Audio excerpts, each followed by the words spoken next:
Fala aí, antenados. Como prometido, hoje iremos para a segunda parte da nossa pequena série, Agartha. Por que houve uma guerra? Quem vive embaixo da superfície, nos dias de hoje? Fique comigo até o final, e vou te mostrar algo que talvez mudará sua opinião. Chega de enrolar, e bora logo para o que interessa. Francamente, depois de muitas pesquisas, observei a falta de lógica em duas civilizações, tão avançadas, e que viviam no mesmo lugar, brigarem sem um motivo aparente. Eles zelavam pela terra e a vida, daí destruir tudo isso, não faria muito sentido, certo? Então, vamos pensar. Não acharam só um continente no oceano, acharam mais 3 cidades, e acredito que irão achar mais. Não eram apenas Lemúria e Atlanta que estavam aqui, haviam mais, e um deles certamente eram os Pleiadianos. Pois existem relatos na tribo Hopi, de que eles os ensinaram coisas como identificar e usar plantas, erguer grandes blocos e pedras, e muito mais. Diga-se de passagem. Ninguém sabe dizer quando a tribo Hopi surgiu. Enfim. Estas cidades que hoje estão submersas, não eram lugares comuns, eram postos de vigia. Como assim? Simples. Como eu já expliquei em um outro vídeo, não existe um povo extraterreno, existem muitos. Aqui na Terra, era uma espécie de laboratório, onde povos diferentes viviam em perfeita harmonia, porém havia a necessidade de evoluir geneticamente. Tanto, que nosso corpo possui apenas 43% de células humanas.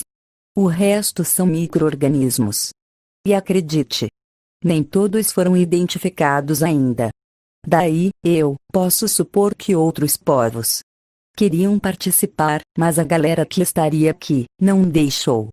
Isso sim, seria um bom motivo para a guerra. E qual a melhor maneira para desarmar seu adversário? Elimine, de uma vez, suas defesas. Bem, temos aí cidades submersas, recentemente descobertas, e agora um continente, também achado no mar. Fez sentido, agora? Há relatos por toda a história, de guerras travadas nos céus por deuses. Ou vai dizer que várias culturas diferentes imaginaram isso? Seria muita coincidência, não acha? Também houveram batalhas no solo. E é aí que entram os reptilianos e os draconianos. Como? Muito simples. Eles são conhecidos por querer dominar e conquistar. Então vieram com um papo de sabedoria e tudo mais, para ajudar na evolução dos humanos. E isso não foi bem visto, por aqueles que já haviam organizado tudo por aqui. O papo de revolucionar para evoluir, era apenas para desestabilizar um povo pacato, que ainda não sabia o que era lutar. De onde acha que veio a frase? Dividir para conquistar. Dar conhecimento a uma criança, não é boa ideia. Pois você não sabe como ela vai usar isso. O governo hoje dá poder a uma criança para prender seus pais, e olha como está a humanidade, sem seus princípios. Tudo isso te soa familiar, não é? Estaria a história se repetindo? Já observou a quantidade de avistamentos nestes 2 últimos anos? Pois bem, eles não chegaram a um acordo, e aí sim, houve uma guerra, e das feias. Porém, quando a guerra saiu dos céus e passou para o chão, os draconianos e reptilianos que sobraram, foram sim, banidos para as profundezas. Aliás, em várias culturas são relatadas as mesmas histórias, de serpentes banidas. E algumas destas culturas afirmam que os homens-serpentes irão retornar um dia. Coincidência ou não, há relatos por todo o globo de avistamentos de homens-serpentes. Em cavernas recentemente encontradas, pessoas afirmam ter visto homens-serpentes, saindo de dentro destas cavernas ou andando próximo às entradas delas. São inúmeros casos, que estamos apenas somando. Em um próximo vídeo, falarei mais detalhes que certamente você ainda não ouviu, sobre o povo reptiliano. E é aí onde voltamos a falar de Agartha. Bem, contra fatos não há argumentos, e aqui estão mais fatos de que estas entradas para o centro da Terra existem. Não sabemos sequer 10% do que há nos nossos oceanos, e eles estão expostos. Que dirá o que há abaixo do solo? Há cidades gigantescas sendo construídas de até os dias de hoje. Se até os seres humanos fazem suas cidades subterrâneas, e você não sabe disso, o que mais você pode não saber? E agora, você acredita que a Agartha pode existir? E quem você acha que está lá hoje? Pare. Pense, e tire suas conclusões. Bom, falei sobre relatos, não só da história de várias culturas, também falei sobre casos que vêm acontecendo. Porém, lhes mostrei uma teoria que certamente ainda não havia sido mostrada a vocês. Estes povos banidos não só têm capacidade, como também tecnologia suficiente para fazer cidades dentro do nosso planeta Terra.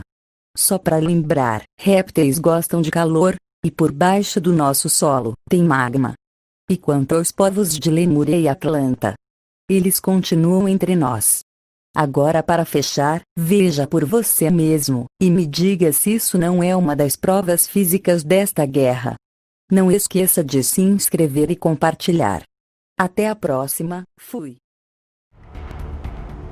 Pois é, o que foi que nós encontramos lá embaixo? O que é aquilo? As imagens de sonar mostram o que parece ser um objeto discoide coberto com desenhos intrincados. Quase 3.000 metros quadrados. Então, não pode ser parte de um avião, um submarino ou um navio. Ele é grande. Nesse caso, demais. temos que levar em conta a profundidade. Como foi encontrado a 90 metros, é pouco provável que seja algo relacionado a uma cidade ou a um templo, porque eles tendem a ser encontrados a menos de 20 metros. Provavelmente é algo que veio de cima e afundou. Agora que conseguimos uma amostra que prova que o objeto que nós encontramos no Mar Báltico é metálico e ele foi produzido Metais artificialmente. muito usados na fabricação de componentes de ponta para a indústria aeroespacial. Eu falei com cientistas. Eles me perguntaram se por acaso não era um naufrágio ou algum tipo de submarino. Mas é claro que não. Temos algum tipo de rastro.